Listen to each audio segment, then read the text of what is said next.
Well, hi there, my name is Slim from Sweden, and I'm here today to rock your freaking world with some fast-paced 90s anime first-person shooting. So let's go. Everyone likes a hero.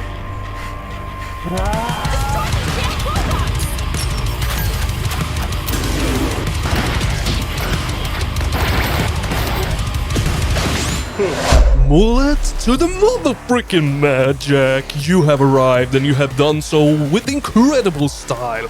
And I welcome this amazing looking game into my Steam library, where it will be until Steam decides that it can no longer be in there. But for now, Steam has decided that it can be in there, and as happy as I am for that, I spent roughly 10 hours with it, staring closely into my monitor, not only to inspect its glorious 90s anime style, but also because the closer you sit to your monitor, the faster your aim becomes. And you need to be fast. Fast as Sonic. Fast as something that is really fast to kill stuff.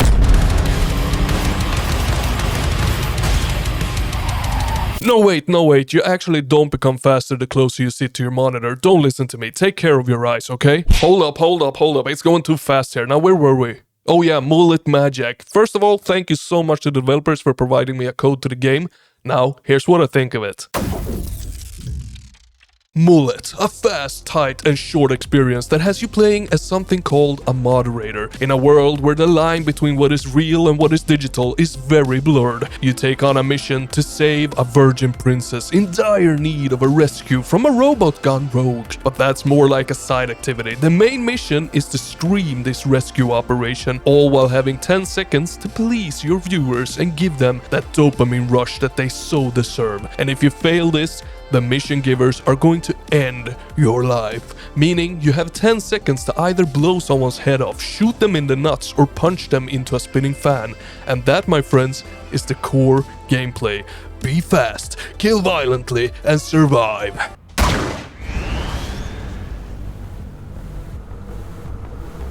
The ritual is over! I tried everything! There is nothing beyond! Now I say each level because in the level select screen you select what floor you want to start on, but in each floor there are 10 sub-levels. So to finish one level, you need to finish 10 sub-levels. Get it? Whereas each sub-level takes about a minute each to finish, and they go something like this. Friendaroonies and buckaroonies, welcome to chapter 5. That means floor number 5.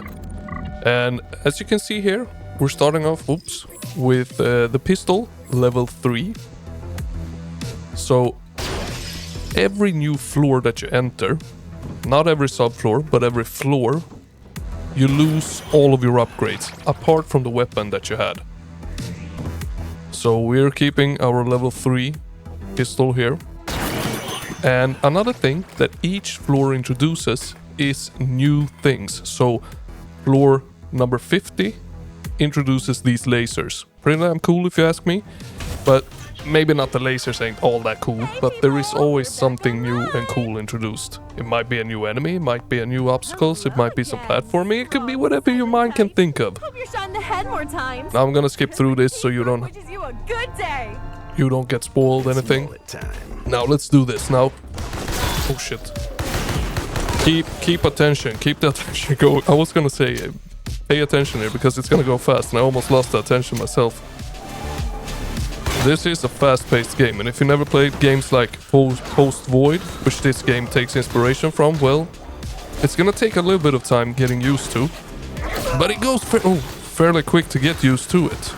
I mean, you get into the flow of the game super quick, and I will touch on it if I haven't already in the review, but there are 6 difficulty levels to cater just about anyone.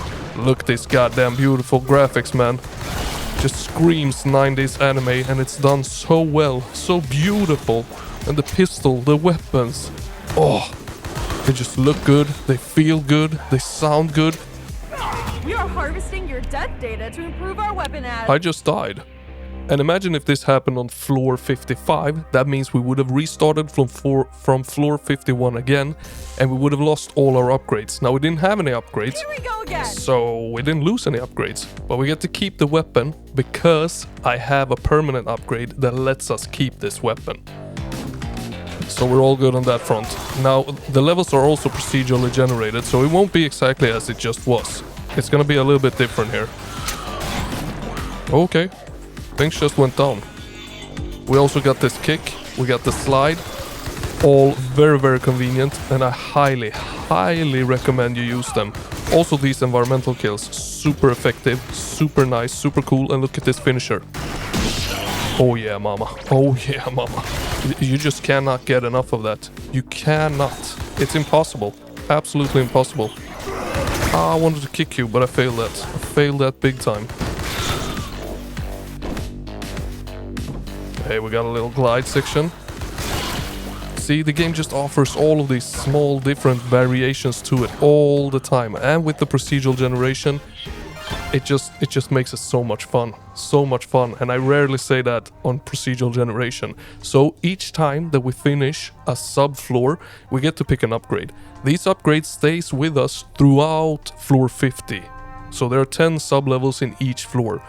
But once we reach level 60, the upgrades are gone, apart from the weapon that we had, okay? Now that was a full sub-level in Mullet Mad Jack. It takes roughly 1 minute to finish one, and there is 10 in each floor.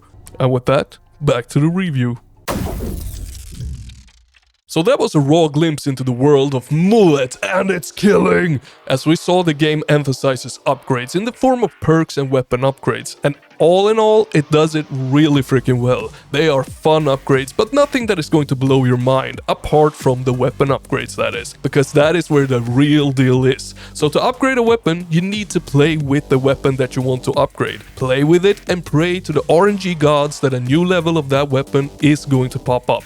And the higher the level you're looking for, the less the chance that it will actually pop up. And to be super clear here, each weapon has 3 levels each, and all of the levels alters the guns in a big way. So much so that I have replayed this game 3 times now just to test out new weapons, as they to me offer completely different experiences. And the game being short, roughly 2 to 3 hours to complete, makes this whole replayability thing much more manageable. And this is coming from someone who rarely replays games if I don't have to. And this game is not a roguelike by any means. I replay it because I want to. So what I'm trying to say here is that this game is a fine example where a short and tight experience can be a lot better than a long, dragged out, boring one. I mean, they could have easily added in more levels, but they did not. They did not do it because they wanted to keep the high quality and tight experience going. And I can actually respect that quite a lot. Now, I said it takes roughly 2 to 3 hours to complete, but it really depends a lot on how much you're dying. The game will punish you a bit for actually dying. Yeah, it will. So say that you are on floor 47 and you die. Well, you go back to floor 41 and you lose all your upgrades. Now, it will always take you back to the start of the main level, meaning floor 31, 41, 51, 61 and so on.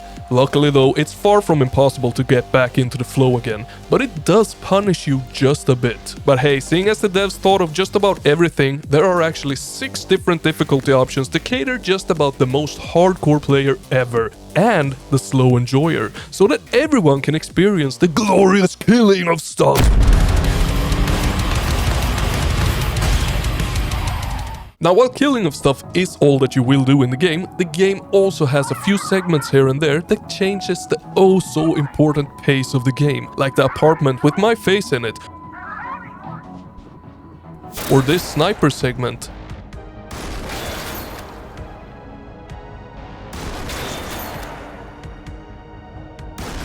Now, each floor also rocks a boss with unique mechanics to it, and sprinkled in, there are a few fully voice-acted cutscenes, all cramped into a tight but oh so sweet experience. Thank you! Stop browsing social media. Now, I can't talk about this game without mentioning the absolute drop-dead gorgeous 90s anime graphics. I mean, at first glance it might look like just an anime game, but trust me when I say that it is so much more than that. There's just an insane eye for detail in this game. The fast levels, they are a bit cleaner. The slower levels, they are insanely detailed, with everything from a certain prop to filter that just amps up the visuals like crazy. I mean, in all honesty, it's kinda hard for me to describe, as I don't know all the technicalities that went into creating this look, but what I do know is that everything from the sprites, filters, lighting, props and music have been crafted into this world with ridiculous ridiculous amount of love and passion that truly shines in every inch of this game. Now, you might have heard me say the apartment with my face in it. Well, just take a look at this. Looking pretty damn good, if I may say so myself. And I'm not just talking about my face here, I'm talking about the graphics, the details, the gorgeousness of everything here. I like it.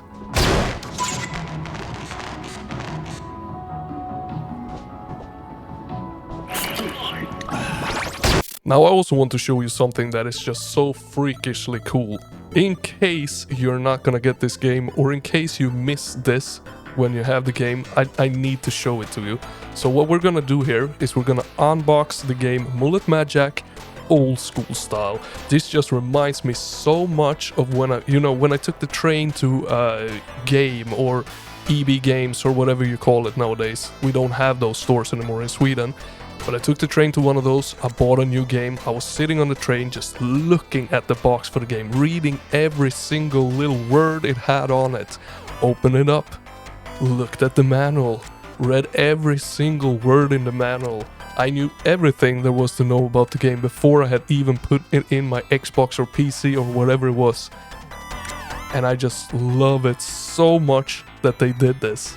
I love it. Every single game should do this. It's quite simple, but it's so cool. It's really feasting on my nostalgia here, in a good way that is. So I'm not gonna spoil all of this for you, I'm gonna let you go through this yourself. Don't miss this if you get the game. Go through it, read it, it's super fun, super nice, and it might just have a little reward for you at the end. Now, back to the review.